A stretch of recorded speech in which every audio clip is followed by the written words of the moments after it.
When I first started woodworking, I always wanted to build some chairs. The ability to do that eluded me. Several years ago, I had an opportunity to take a course from a famous chair maker, and at that time, a lot of lights went off, and dummy said, "Hey, how'd I miss all this?" But anyway, when I got back from that course, I was all gangbuster and ready to go ahead and start making all these chairs.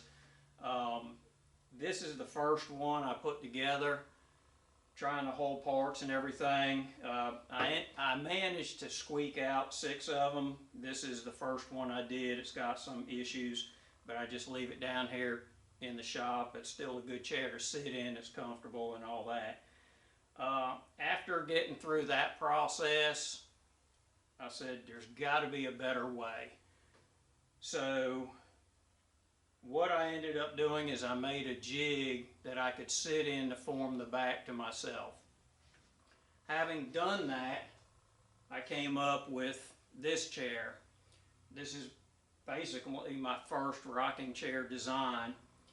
And what I was able to do through this process of using this jig, and it's a pretty drawn out process, which any of them are, because you got steam bent parts, some laminated parts, and a lot of shaping. But anyway, what I was able to do was design the back of this chair to fit me, make all the forms, all the patterns off of this jig, and put this chair together without any misfits. Everything fit together. It's a long process, but everything fit together in the first shot. I'm able to place all the mortises for the back, make the form for the back legs, and of course there's just a bunch of jigs involved with placing things and drilling out. But for a dummy to be able to do that, I was quite impressed. So anybody that's beginning with chairs, or maybe makes a few now and then, is not a full-time chair maker or woodworker, I want to show you this jig I came up with to sit in. I have made about 6 of these rocking chairs. A couple of them were for shorter people. Most of them were for somebody my size, about 5'6" or so. But this one fits me really good, and I'll show you how I did that. I'm going to go ahead and move the camera and show you how this jig setup is, and give you a little overall on how I do the pattern for the back. I've got it set up with the pattern I used for this, but let me move the camera and show you how it works. So here's the jig. In general, I've got it loaded up with the pattern that I used to build my chair off of. As you can see, it's all laid out, but this is set up for my back. Each one of these slats can move this direction, up and down like this, and then you can roll these so you can position whatever you want down the whole back. And then the seat platform is adjustable for various heights. Most people are going to be about 17 inches, but I'm sure if you're 6'6" or closer to 7 foot, you might want something a little bit taller, especially for a rocking chair.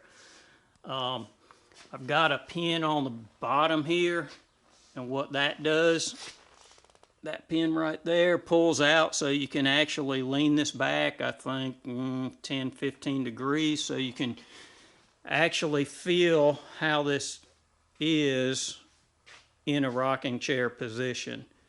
So what I do is, once I have the back set, obviously these patterns have already been cut out, but with a full piece of paper across these here, what I do is I use lasers. I set it up so all these pattern lines come across here for where the legs are going to go, and then I can connect all these lines. And obviously after you actually form the wood, you can go ahead and tweak that out so you get a more consistent gap in between everything, like right here.